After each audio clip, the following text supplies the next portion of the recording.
I'm Xiomara.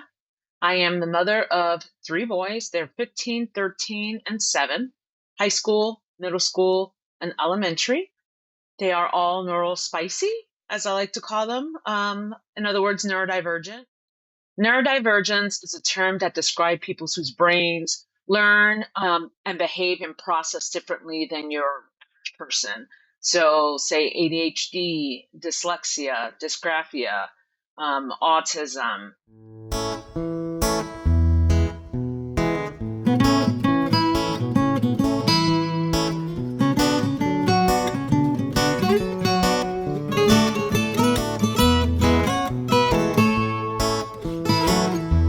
She takes a deep swig.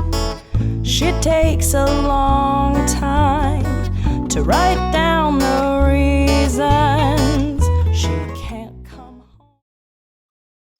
So with my kids, I have one who has ADHD, is gifted in anxiety. I have another one who has Down syndrome, and my youngest has dyslexia. So we have all different kinds of types of neurodiversity in our. So one of my biggest helpful hints was being taught that behavior is communication. So sometimes we'll see behaviors that we're not used to. Why are they having a meltdown? What's going on? They were fine 5 minutes ago. All I did was ask them to put their shoes on. There's a limitless, if you have children, you know there's a limitless amount of things that can trigger a meltdown. And with neurodivergent kids, that meltdown can happen at 2. That meltdown can happen when they're 12.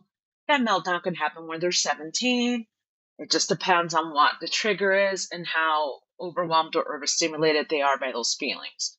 One of the things that I've started to learn to do is when there's meltdown, to ask, are they hungry? Are they tired? Because a lot of times I might not notice that they're really hungry and really tired, and trying to figure out what triggered them or get a resolution to that problem is really hard to do if they're too hungry or too tired to really engage in a clear conversation with me. That might not be a method that necessarily works for you. I think the important thing is figuring out what set the trigger off, what was going on around.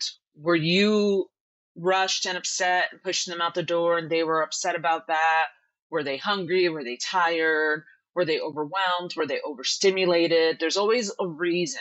Behavior is communication, even if they can't use words. And so that's one of the things that I have found helpful in managing and maneuvering my kids and when they're just having a tough time. And I didn't figure this out last week. This is 15 years of trial and error and meltdowns and patterns and cycles before we figured out what are some things that helped make everything just a little bit easier for them and for me. They'll say, make the rules up as you go.